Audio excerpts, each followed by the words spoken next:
15 अगस्त 1947 दिल्ली का लाल किला, लाखों लोगों की भीड़, आसमान में फहरता तिरंगा और एक गूंजती हुई आवाज। At the stroke of the midnight hour, when the world sleeps, India will awake to life and freedom. आजादी का वो पल जब सदियों से दबी हुई सांसें एक साथ बाहर निकली, जब आंखों से आंसू भी बह रहे थे और होठों पर मुस्कान भी थी। लेकिन दोस्तों, क्या आपने कभी खुद से यह सवाल पूछा है कि आखिर हम गुलाम क्यों हुए? कैसे वो भारत जो कभी सोने की चिड़िया कहलाता था, दुनिया का सबसे धनी और शक्तिशाली देश था, वो धीरे धीरे विदेशी ताकतों के कदमों तले कैसे कुचला गया? क्या सिर्फ तलवारों और तोपों ने हमें हराया, या हमारी हार के पीछे हमारे अपने ही कुछ छिपे हुए कारण थे? आज हम इसी सच का पर्दाफाश करेंगे और इतिहास की उस दर्दनाक यात्रा पर चलेंगे जो हमें आजादी तक लाई, लेकिन बहुत कुछ छीन लिया। समय के थोड़े पीछे चलते हैं। 2000 साल पहले का भारत, ये वो समय था जब यूरोप अंधकार युग में था और भारत में नालंदा और तक्षशिला जैसे विश्वविद्यालय ज्ञान का दीप जला रहे थे। हम सिर्फ सोने चांदी में ही नहीं, बल्कि विज्ञान, गणित, चिकित्सा, दर्शन शास्त्र में भी दुनिया से आगे थे। आर्यभट्ट ने शून्य का आविष्कार किया, महर्षि सुश्रुत ने शल्य चिकित्सा के अद्भुत तरीके विकसित किए और चाणक्य ने अर्थशास्त्र और राजनीति के सिद्धांत लिखे जिसे आज भी दुनिया मानती है। भारत का व्यापार रोम, ग्रीस, चीन और अरब तक फैला हुआ था। मसाले, रेशम, हीरे, मोती, कपास हमारे बंदरगाहों से निकलकर पूरी दुनिया में जाते थे। हमारे मंदिरों की दीवारों पर सिर्फ कला ही नहीं, बल्कि हमारे वैभव की कहानियां भी खुदी हुई थी। इतना सब होते हुए भी एक धीमी सी दरार हमारे घर की दीवार में बनना शुरू हो चुकी थी। तो आखिर कमजोरियों की शुरुआत कैसे हुई? भारत की सबसे बड़ी ताकत थी उसकी विविधता, और यही विविधता उसकी सबसे बड़ी कमजोरी भी बन गई। गुप्त साम्राज्य का पतन, फिर सातवाहन, चालुक्य, पल्लव, पाल, हर जगह छोटे छोटे राज्य बनने लगे। हर राजा अपने छोटे से राज्य को ही भारत मान बैठा। हमारी समस्या थी, हम कभी एक साथ नहीं लड़े। एक तरफ दिल्ली में एक राजपूत राजा, दूसरी तरफ दक्कन में यादव वंश, पूर्व में पाल वंश, ये सब आपस में ही लड़ते रहे। और जब हम आपस में लड़ रहे थे, दुनिया हमारे दरवाजों पर दस्तक दे रही थी। और उस वक्त हमें लगता था कि यह तो हमारे राज्य का मामला नहीं है, हमें क्यों लड़ना? यही सोच हमारी सबसे बड़ी भूल बनी।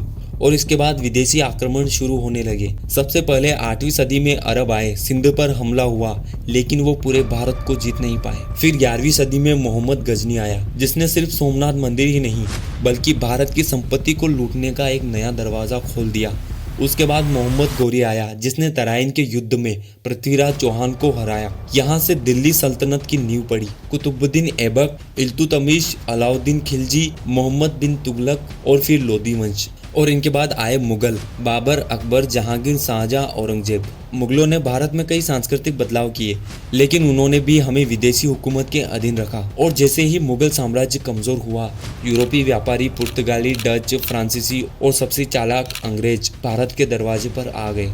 1600 में ब्रिटिश ईस्ट इंडिया कंपनी आई, सिर्फ व्यापार करने के लिए। लेकिन उन्होंने समझ लिया कि भारत में सिर्फ व्यापार नहीं, बल्कि राज भी किया जा सकता है। उन्होंने हमारे आपसी दुश्मनी का फायदा उठाया। सन 1757 की प्लासी की लड़ाई, बंगाल के नवाब सिराजुद्दौला को अपने ही मंत्री मीर जाफर ने धोखा दिया। यही वो दिन था जब भारत की आज़ादी का सूरज डूबने लगा।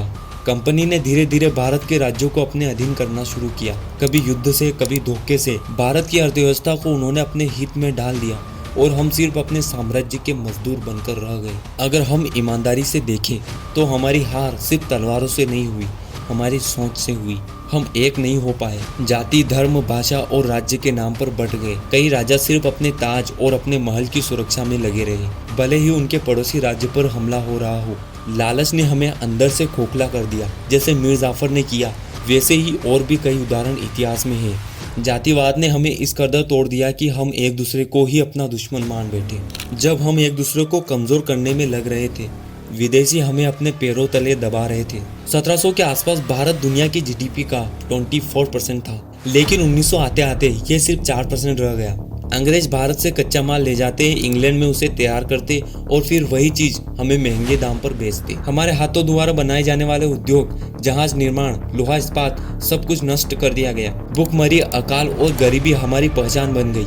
भारत जो कभी सोने चांदी के खजाने से भरा था अब कर्ज में डूबा हुआ था। इसके बाद एक बड़ी क्रांति का विद्रोह शुरू हुआ। सन 1857 मेरठ की छावनी से शुरू हुआ पहला स्वतंत्रता संग्राम। मंगल पांडे, रानी लक्ष्मीबाई, तात्या टोपे, बेगम हजरत महल, इन सब ने अंग्रेजों को चुनौती दी। लेकिन हमारी वही पुरानी कमजोरी, एकता की कमी यहाँ भी दिखी। कुछ रजवाड़ों ने अंग्रेजों का साथ दिया, विद्रोह दबा दिया गया और ईस्ट इंडिया कंपनी की जगह सीधे ब्रिटिश सरकार ने भारत पर राज करना शुरू कर दिया।